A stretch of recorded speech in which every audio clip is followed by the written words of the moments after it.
Hi there, I'm David Icke. We're here to talk about writing. This is the second part of a series on the shape of a story, and today we're going to be talking about the first twist.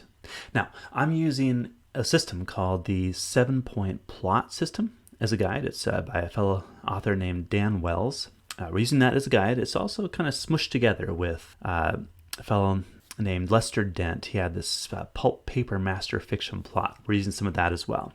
Now, we're talking about short stories specifically, but these concepts with a little modification can be used for any length of story because this is a very traditional Western story form.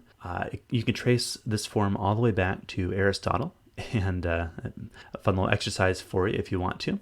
Now, it's not the only way to write a short story. It's just a very good way. And so that's why we're going to be following it. Now, in the second video, I want to talk about the first twist. This is the transition point between your first and second quarters of a short story. So if you have a 6,000 word short story, this is going to happen towards the end of the first 1,500 words. Now, the first twist should be some sort of surprising development. It's a secret revealed or something that makes matters worse for your protagonist. It's going to draw him deeper into the conflict, into the mystery of the story. This is a good time and kind of your last chance to introduce an important character. So a twist could be a walk-on of your last important character who holds an important key to the secret or the mystery. Now, twists are really hard to do well, and there are a couple traps to avoid that I want to talk about. You want to think about the story from your reader's perspective. So, two things to consider. What would the reader expect to happen? That's the obvious, and you want to eliminate the obvious. Second, what would the reader hate to happen? What's going to make him take that book and throw it across the room at the wall? That's the odious. You want to eliminate the odious.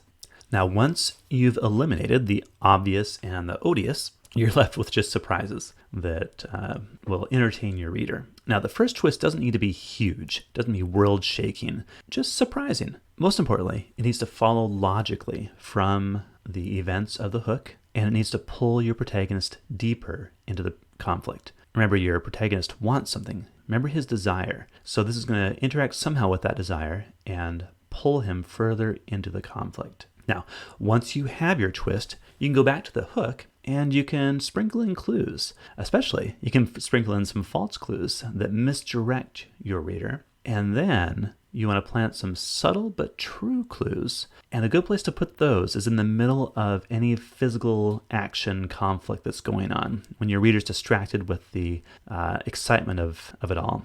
That's a great place to put in the clues so that if your reader goes back, they'll smack their head and say, oh, of course, it was there the whole time. Now, remember, the twist needs to make sense, has to follow logically from the events of the hook. Once you have that, you can really do just about anything as long as it's not too obvious or too odious for your reader. So that's it for the first twist.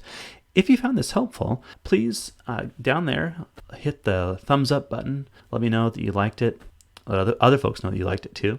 And in my next video, we're going to be looking at the first pinch point. That's the second quarter that happens right after the first twist. So make sure you hit that subscribe button right down there, along with a little notification bell so you get a little ding when the next video comes out, so you'll be able to watch it right away. And then finally, I have a question for you. What are your favorite twists that you've read in stories and fiction, or even in movies, I suppose? We all know about M. Night Shyamalan and The Sixth Sense, so we don't need to talk about him too much. But really, we could. That could be a good topic. But just what are your favorite twists in fiction, especially? Please let me know down in the comments. And that's all for now. I will see you next time.